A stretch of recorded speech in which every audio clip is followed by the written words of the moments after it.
Antes de iniciarmos, já se inscreva no canal, deixe seu like, comente e compartilhe nossos vídeos. Assim você ajuda o canal a continuar crescendo e chegando a cada dia mais longe. Quer ter acesso a conteúdos exclusivos? Torne-se membro e ajude nosso canal a chegar a mais pessoas. Tenha um bom susto. Eu nunca fui de ter medo de voar. Já peguei mais de 30 voos na vida, inclusive alguns bem turbulentos, e sempre dormia como uma pedra. Mas o voo de São Paulo para Brasília, na noite de 17 de março de 2024, mudou isso para sempre. Era um voo noturno da Latam, Airbus A320, daqueles que saem por volta das 22h30. Eu estava na janela, fila 12. O avião lotado, como sempre nessa rota. Sentei, coloquei os fones, e nem prestei muita atenção quando o comandante fez o anúncio de praxe. Só lembro dele dizer que teríamos um pouco de turbulência no início, mas nada demais. Decolamos normalmente. Uns 20 minutos depois, as luzes da cabine diminuíram para o modo noturno. A maioria das pessoas já estava dormindo. Eu estava olhando pela janela, vendo as luzes de São Paulo ficando para trás, quando senti a primeira coisa estranha. O avião inclinou para a esquerda de forma mais acentuada que o normal, como se estivesse fazendo uma curva fechada. Depois voltou ao nível. Pensei que era só manobra. Foi aí que começou. Primeiro veio o cheiro. Um cheiro forte de algo queimado, tipo fio elétrico quente. Olhei para o corredor e vi que algumas pessoas também estavam franzindo o nariz. Uma aeromoça passou rápido, com o rosto sério, mas sorriu quando alguém perguntou se estava tudo bem. Só uma pequena questão na cozinha, nada para se preocupar. Minutos depois, as luzes do teto piscaram. Uma vez. Duas. Depois ficaram estroboscópicas por uns 3 segundos. O avião inteiro ficou em silêncio absoluto. Só se ouvia o ronco dos motores. Então veio o primeiro solavanco forte. Não foi turbulência normal. Parecia que alguém tinha batido embaixo do avião com um martelo gigante. Várias pessoas acordaram assustadas. O comandante ligou o microfone. A voz dele estava calma, mas ligeiramente rouca. Senhores passageiros, estamos atravessando uma área de instabilidade. Por favor, permaneçam sentados com os cintos afivelados. Mentira. Eu voo bastante. Conheço o tom de estamos bem. Aquela voz não era de estamos bem. O cheiro de queimado piorou. Agora dava para sentir no fundo da garganta. Uma senhora 2 fileiras na frente começou a tossir sem parar. O avião deu outra sacudida violenta, e dessa vez ouvi um barulho metálico vindo de baixo, como se algo tivesse se soltado. O homem ao meu lado, um cara de uns 50 anos de terno, agarrou o braço da poltrona e murmurou baixinho: "Porra, de novo não." De novo? Olhei para ele. Ele percebeu e só balançou a cabeça, como quem não queria falar. Foi quando as luzes da cabine apagaram completamente por quase 10 segundos. Só ficaram as luzinhas de emergência no chão, vermelhas fracas. Nesse escuro quase total, ouvi alguém no fundo do avião começar a chorar alto. Um choro de pânico puro. Quando as luzes voltaram, o comandante falou novamente, dessa vez mais rápido. "Atenção, tripulação, posições de preparo." Aquilo gelou minha espinha. Posições de preparo é o código que eles usam quando estão se preparando para uma possível evacuação de emergência. O avião começou a descer. Rápido. Muito rápido. A pressão nos ouvidos era insuportável. As máscaras de oxigênio caíram sozinhas. Eu coloquei a minha, mas o ar que saía tinha o mesmo cheiro de queimado. O homem ao meu lado estava branco feito papel. Ele se inclinou para mim e falou baixo, quase sem mexer a boca. "Motor 2. Tá pegando fogo." Eu vi o reflexo na asa quando as luzes piscaram. Eu olhei pela janela. No escuro da noite, dava para ver um brilho laranja fraco pulsando perto da asa direita. Intermitente. As aeromoças sentaram nas suas posições, com cintos cruzados no peito, caras travadas. Nenhuma delas estava sorrindo agora. Nenhuma. O avião balançava tanto que as malas de mão começaram a cair dos compartimentos. Gente gritando. Uma criança chorando desesperada. Eu só conseguia olhar fixo para aquele brilho laranja que crescia. Então o comandante falou pela última vez. A voz dele tinha mudado completamente. Não tinha mais tom profissional. Era a voz de um homem que estava com muito medo. Pessoal, vamos tentar pousar em Confins. Segurem firme. E rezem. O avião inclinou para a direita de forma tão brusca que eu bati a cabeça na janela. O motor da direita fazia um barulho que eu nunca mais quero ouvir na vida. Um gemido agudo, metálico, como se estivesse morrendo. Eu fechei os olhos e só consegui pensar em uma coisa. Não era para terminar assim. O resto foi um borrão de turbulência, gritos, o som dos flaps descendo ao máximo, o avião inteiro tremendo como se fosse se desmontar no ar. Quando as rodas tocaram o chão, o impacto foi tão forte que achei que o trem de pouso tinha quebrado. Mas segurou. Quando finalmente paramos, o silêncio que veio depois foi quase pior que o barulho. Ninguém aplaudia. Ninguém falava. Só se ouvia choro. Mais tarde, na sala de desembarque, ouvi 2 tripulantes conversando baixo. Um deles disse: "Foi a mesma coisa que quase aconteceu em 2019 com aquele outro A320. Só que dessa vez chegou mais perto. Eu nunca mais peguei um voo noturno. E até hoje, quando escuto o barulho de um avião passando no céu, meu corpo inteiro trava. Se você está pensando em voar, lembre-se, a maioria dos voos é tranquila. Mas quando não é, você sente, no fundo da alma, que está completamente nas mãos de algo que não controla. E às vezes, essas mãos tremem." Sempre gostei de viajar de avião. Nunca tive medo de turbulência nem de voar à noite. Já fiz dezenas de voos a trabalho e sempre achei curioso como as pessoas ficam tensas durante qualquer balanço da aeronave. Eu era exatamente o contrário. Até o voo que mudou completamente minha forma de enxergar tudo isso. Isso aconteceu há pouco mais de 3 anos. Eu estava voltando de Manaus para São Paulo num voo noturno. Era um daqueles voos longos em que quase todo mundo tenta dormir depois que as luzes da cabine diminuem. Eu estava no assento 26A, ao lado da janela. Na minha frente ficava o assento 27A. Quando embarquei, vi um senhor já sentado ali. Devia ter uns 70 anos. Vestia um terno cinza antigo, gravata escura e segurava uma pequena maleta de couro nos pés. O detalhe que me chamou a atenção foi que ele permanecia completamente imóvel, olhando pela janela antes mesmo do avião decolar. Nem virou a cabeça quando as pessoas passaram pelo corredor. Pensei apenas que fosse alguém cansado. Depois da decolagem, coloquei meus fones e assisti a um filme. Lá pela metade do voo, acordei com o aviso do comandante. Ele dizia que entraríamos numa área de turbulência e que todos deveriam permanecer sentados. Foi uma turbulência relativamente forte. O avião balançava bastante. As bandejas tremiam. Algumas pessoas começaram a rezar. Olhei para a frente. O senhor continuava imóvel. Nem sequer segurava o apoio de braço. Não piscava. Não mexia os ombros. Parecia uma estátua. Achei estranho. Quando a turbulência passou, fui ao banheiro. Na volta, percebi que o senhor permanecia exatamente na mesma posição. Sentei novamente. Foi então que a aeromoça passou conferindo se todos estavam com os cintos afivelados. Quando chegou ao assento 27A, ela simplesmente passou reto. Nem olhou para ele. Achei curioso. Talvez tivesse conferido antes. Continuei vendo o filme. Uns 40 minutos depois, senti sede. Apertei o botão para chamar a comissária. Ela trouxe um copo de água. Sem pensar, perguntei: "O senhor da frente também pode receber um copo?" Ela olhou para mim sem entender. "Qual senhor?" Apontei discretamente. "O do 27A. Ela franziu a testa.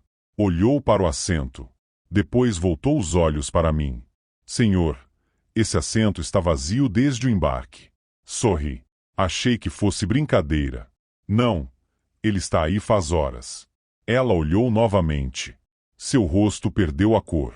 Porque ela realmente não parecia estar fingindo. Falou bem baixo. "O senhor está se sentindo bem?" Olhei outra vez para o assento. O homem continuava ali. Imóvel. Encarei a aeromoça. "Você não está vendo?" Ela respondeu imediatamente. "Não tem ninguém aí." Naquele momento senti um frio enorme subir pelas costas. Olhei novamente. O velho virou lentamente a cabeça pela primeira vez desde a decolagem. Bem devagar. como se tivesse ouvido a conversa. Seus olhos encontraram os meus. Nunca vou esquecer aquele olhar. Não havia raiva, nem tristeza.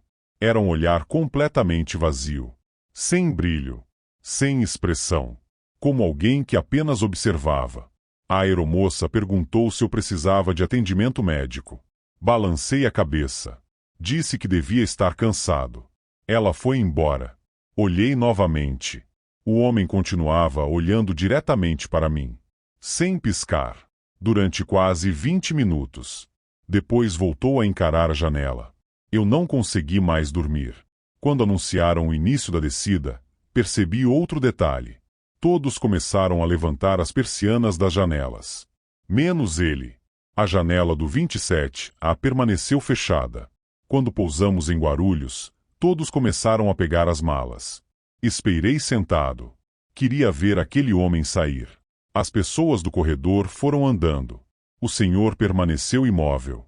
Depois que praticamente todo mundo desembarcou, levantei. Passei ao lado dele. Olhei discretamente. O assento estava vazio. Completamente vazio. Não havia ninguém. Nem maleta. Nem casaco. Nada. Meu coração disparou. Corri até a porta da aeronave. Encontrei a mesma aeromoça. Perguntei: o passageiro do 27A já saiu? Ela respondeu imediatamente: senhor, o 27A ficou vazio o voo inteiro. Insisti. Ela chamou outra comissária. As duas conferiram o tablet onde fica a lista de passageiros. A segunda disse: o assento nem chegou a ser ocupado. O passageiro cancelou a viagem antes do embarque. Aquilo acabou comigo. Tentei esquecer. Achei que fosse uma alucinação causada pelo cansaço. 2 meses depois, precisei fazer outro voo. Sentei na sala de embarque. Enquanto esperava, um funcionário da companhia aérea distribuía revistas antigas deixadas pelos passageiros. Peguei uma por distração. Era uma edição de quase 20 anos atrás. Comecei a folhear, até encontrar uma reportagem sobre um acidente aéreo ocorrido naquela mesma rota. A matéria mostrava a lista parcial das vítimas. E havia uma fotografia pequena de um dos passageiros. Um empresário.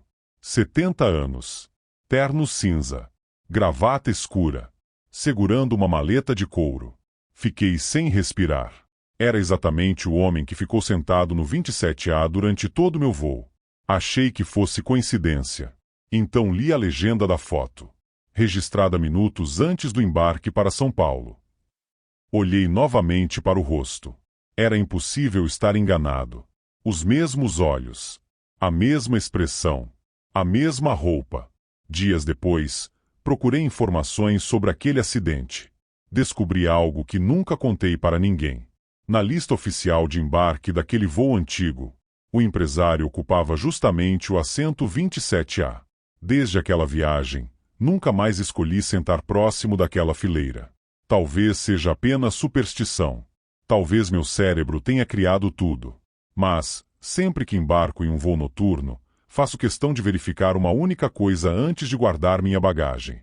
Se o assento 27A está ocupado. Porque, no fundo, tenho medo de olhar para frente e encontrar novamente aquele homem imóvel, esperando silenciosamente pela próxima decolagem. Ainda sinto um frio na espinha toda vez que ouço o aviso de apertar os cintos. O que aconteceu comigo há 3 anos, no voo A4732 de Miami para São Paulo, não foi o tipo de terror de filme com monstros ou sequestradores. Foi o terror do silêncio, do inevitável e da quebra absoluta da nossa ilusão de segurança. Era um voo noturno. Por volta das 3 da manhã, a maioria das luzes da cabine estava apagada. O avião cruzava a região da floresta amazônica, uma escuridão sem fim lá fora. Eu estava cochilando quando uma turbulência bizarra começou. Não era aquele balanço leve de estrada esburacada. O avião deu um solavanco violento para o lado, seguido por uma queda livre que durou uns 3 segundos terríveis. O barulho das bagagens de mão batendo no teto do bagageiro e os gritos agudos na cabine me acordaram instantaneamente. O estômago subiu na garganta. Até aí, assustador, mas normal para quem voa muito. O terror real começou 2 minutos depois. De repente, O som grave e constante dos motores simplesmente sumiu. Quem já voou sabe que o barulho da turbina é o coração do avião. Quando ele parou, o silêncio que se instalou na cabine foi ensurdecedor. O avião começou a planar, mas dava para sentir que estávamos perdendo altitude rapidamente, o nariz levemente inclinado para baixo. As luzes principais da cabine piscaram e se apagaram completamente. Ficamos apenas com as luzes de emergência fluorescentes no chão, banhando o corredor com um tom esverdeado doentio. Olhei para o lado. O homem na poltrona do corredor, que antes roncava, estava segurando os braços da poltrona com tanta força que os nós dos seus dedos estavam brancos. Ele sussurrava uma oração, repetidamente. O que me traumatizou de verdade não foi a mecânica do avião, mas o comportamento da tripulação. Pelo vão entre as poltronas, consegui ver a cortina da galley, a cozinha do avião, aberta. Duas comissárias tentavam se sentar e afivelar os cintos nas cadeiras de emergência. Uma delas, uma mulher mais velha que transmitia uma pose inabalável no embarque, estava chorando. Ela não conseguia acertar a fivela porque as mãos tremiam muito. Ver a pessoa treinada para te salvar entrar em pânico é o momento exato em que você percebe: nós podemos morrer aqui. O interfone da cabine chiou. A voz do copiloto ecoou. Não era a voz pausada e tediosa de sempre. Ele estava ofegante, a voz embargada e visivelmente mais aguda. Tripulação, posições de impacto. Repito, posições de impacto. Nenhuma explicação sobre pane elétrica, nenhuma mentira reconfortante. Apenas o comando para nos prepararmos para o pior. O que se seguiu foram cerca de 7 minutos de pura tortura psicológica. Gritei: não. Curiosamente, a cabine inteira mergulhou em um coro de choros baixos, fôlegos presos e o som de pessoas se curvando sobre os joelhos, protegendo a cabeça. O ar-condicionado havia desligado. O ar começou a ficar quente, rarefeito e com cheiro sutil de queimado ou superaquecimento elétrico. Eu lembro de fixar o olhar nas minhas próprias mãos e pensar na minha família, uma aceitação fria e anestesiante de que minha história terminaria ali, em algum ponto cego do mapa. O som que veio a seguir foi o mais bonito que já ouvi na vida. Um estrondo grave, uma vibração violenta que sacudiu a fuselagem inteira. Os motores haviam pegado no tranco. O avião nivelou com um solavanco que jogou todo mundo contra o encosto. As luzes da cabine acenderam de uma vez, cegando todo mundo por um instante. O capitão assumiu o microfone, com a voz ainda trêmula, mas tentando manter o controle. Senhores passageiros, tivemos uma falha elétrica grave que afetou os sistemas de combustível de ambos os motores. Conseguimos reiniciar os sistemas alternativos. Estamos alternando imediatamente para o aeroporto de Manaus. Pousamos 40 minutos depois. Quando os pneus tocaram a pista, ninguém aplaudiu. O silêncio continuou enquanto caminhávamos para o terminal, onde ambulâncias nos esperavam. Olhávamos uns para os outros como sobreviventes de um desastre que, por milagre, não aconteceu no papel, mas que aconteceu dentro de cada um de nós lá em cima. Eu nunca tive medo de avião. Na verdade, sempre gostei da sensação da decolagem e do silêncio que toma conta da cabine quando as luzes se apagam. O que aconteceu comigo foi tão comum no começo que, por muito tempo, tentei convencer a mim mesmo de que tudo tinha uma explicação. Era um voo internacional saindo de São Paulo pouco depois da meia-noite. Eu tinha conseguido um assento no fundo da aeronave, perto da janela. O avião estava cheio, mas o lugar ao meu lado permaneceu vazio durante o embarque. Pouco antes de fecharem as portas, uma mulher entrou apressada. Devia ter uns 40 anos. Vestia um casaco escuro e carregava apenas uma bolsa pequena. Sentou-se ao meu lado sem dizer nada, afivelou o cinto e ficou olhando para frente. Achei estranho porque ela parecia extremamente nervosa. As mãos tremiam. Depois da decolagem, as luzes diminuíram. A maioria das pessoas começou a dormir. Em certo momento, senti que a mulher se inclinou na minha direção. Desculpe, ela sussurrou. Você consegue ver aquele homem? Olhei para o corredor. Havia um senhor parado algumas fileiras à frente, perto das cortinas que separavam as cabines. Sim, respondi. Ela engoliu em seco. Ele está aí desde o embarque. Não vi nada de estranho nisso. Talvez esteja esperando o banheiro. Ela balançou a cabeça. Não. Eu o vi no portão antes de embarcarmos. Voltei a olhar. O homem estava imóvel, segurando o encosto de um assento. A cabine estava escura, mas dava para perceber que usava um paletó claro. Minutos depois, uma comissária passou distribuindo água. A mulher ao meu lado tocou o braço dela. Moça, aquele passageiro está passando mal? A comissária olhou para onde apontávamos. Depois respondeu. Qual passageiro? Senti um desconforto imediato. O senhor perto da cortina, falei. Ela continuou olhando. Não tem ninguém ali, senhor. A mulher ao meu lado ficou pálida. A comissária perguntou se precisávamos de alguma coisa e seguiu pelo corredor. Ficamos em silêncio. Olhei novamente. O homem ainda estava lá. Imóvel. Dessa vez, porém, percebi um detalhe que me arrepiou. Ninguém desviava para passar por ele. Os passageiros iam ao banheiro e atravessavam exatamente o espaço onde ele estava, como se não houvesse pessoa alguma ali. A mulher apertou o apoio de braço. Você também está vendo, não está? Assenti. Nenhum de nós falou mais nada. Algum tempo depois, apaguei por alguns minutos. Acordei com o aviso de que iniciaríamos a descida. A primeira coisa que fiz foi olhar para o corredor. O homem não estava mais lá. Respirei aliviado. Virei-me para comentar com a mulher ao meu lado. O assento estava vazio. Completamente vazio. O cinto estava arrumado, a mesa fechada e não havia bolsa alguma.